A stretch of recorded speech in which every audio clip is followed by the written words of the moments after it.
And now, from 12 Studios, this is News 12 Now. Today is Thursday, June 27th. Welcome to News 12 Now. I'm Kylie Dedman. New on News 12 Now, we have new information on a story we told you about last night. We now know a 6-year-old boy is dead after being stuck under an overturned boat in Lake Texoma.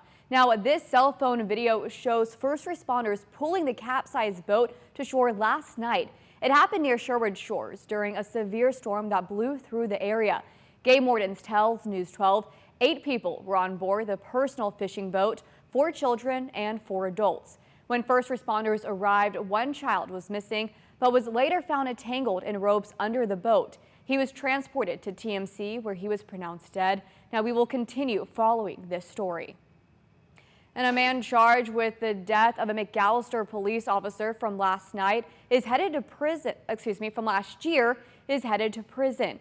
39-year-old Martin Rodriguez was charged with manslaughter after hitting and killing Joseph Barlow in March of 2023 during the funeral procession for another fallen officer. Rodriguez accepted a plea and was sentenced to 8 years in prison. He will also be deported out of the United States after he serves his sentence. A Paris homeowner opens fire after allegedly catching an intruder in the act. It happened around 5:30 this morning on Johnson's Wood Drive. The homeowner found the intruder in the kitchen after being alerted by the family dog. The homeowner then fired 1 shot, but the suspect fled the scene. An investigation is now underway. Oklahoma has executed a man convicted of kidnapping, raping, and killing a 7-year-old girl in 1984. 66-year-old Richard Rohem was given a lethal injection this morning at the Oklahoma State Penitentiary in McAllister. Rohem was convicted for the stabbing death of his former stepdaughter, Layla Cummings. The child's mutilated body was discovered in a field in Washita County. His execution comes almost 40 years to the day that Cummings was murdered. And also new this afternoon, a plane crashed this morning shortly after takeoff. According to the city of McKinney, the plane took off from McKinney National Airport around at 10:20 and crashed just south of the airport. According to the report, the Texas Department of Public Safety is handling the investigation until the FAA takes over. Now, it is not yet known the condition of the pilot or if there were any other passengers on board.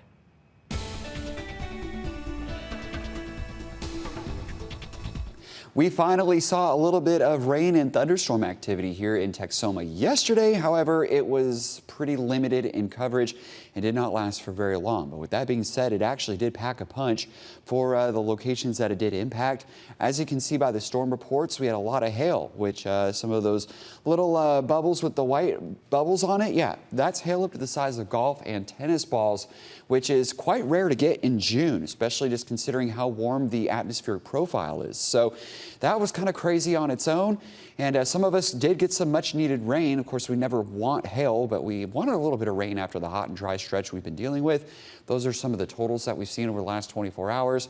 And if you got rain, consider yourself lucky. As we head into this afternoon, temperatures are in the 80s, some of us into the 90s already, not warming up as quickly as where we have been the last couple of days. But that's the thing, we are just getting started on this heat. We have more on the way. We're going to break all the details down coming up here in just a little bit. Until then, back to you, Kylie. Thank you, Brian. A group of Gainesville protesters convicted in 2022 is now appealing to the U.S. Supreme Court.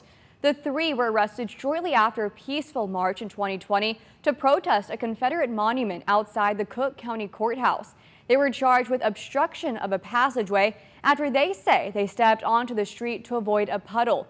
Their first appeal was upheld by the 7th Court of Appeals in Amarillo. Then the highest criminal court in Texas decided not to review the case. And now the American Civil Liberties Union is appealing to the Supreme Court. However, if the conviction is upheld, the protesters are each facing a week in jail and a $2,000 fine. A meeting in Marshall County yesterday as residents voiced their opposition to a proposed sand mine. The proposed mine would operate on more than 580 acres in the western part of the county. Residents and city leaders have been sharing concerns about the potential impact the mine could have on Honey Creek, the city's main water source, and the air quality in the area. One woman told News 12 she has family that lives near a sand mine and she doesn't want Marshall County to see the same effects, such as water depletion, lung problems, and wear and tear on the streets. Ruts everywhere. They can't even drive that one road that goes right to their house. They have to take another route. As of now, Marshall County is waiting to hear what the Department of Mines decides. And turning now to medical news, an Oklahoma chiropractor has gone viral on social media for adjusting the most unusual patient. Gary the giraffe was experiencing neck and jaw pain when his owner sought the help of an Edmond-based chiropractor known for adjusting animals.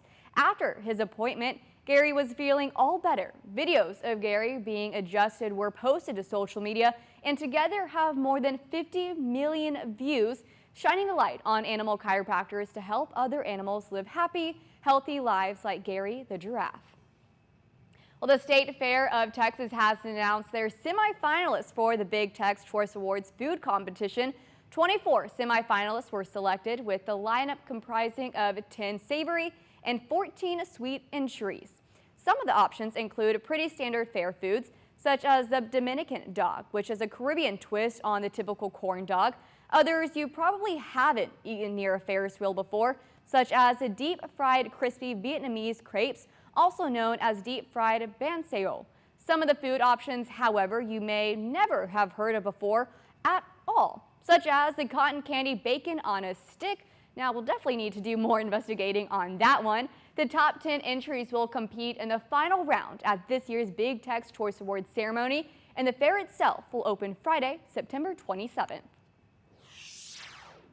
Taking a look at national headlines now. We're a few hours away from the first presidential debate of 2024, where the first time in history a former president and a current president are squaring off.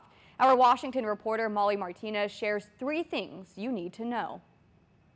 According to a new poll by the Associated Press, 6 out of 10 Americans say they plan on watching the presidential debate. Here's what to keep an eye out for. Number 1, new rules. Taking a lesson from 2020, to avoid interruption and talking over each other, this debate will have mics that can be muted. Also, to cut down on the noise, there won't be an audience, just the moderators and the candidates. The idea is to harbor a civil discourse to talk about the issues, which brings us to number 2, the topics. We're expecting to hear about the economy, the border, and abortion. This week marks 2 years since the Supreme Court overturned Roe v. Wade. It's a divisive issue and an opportunity for both sides to plant their flag.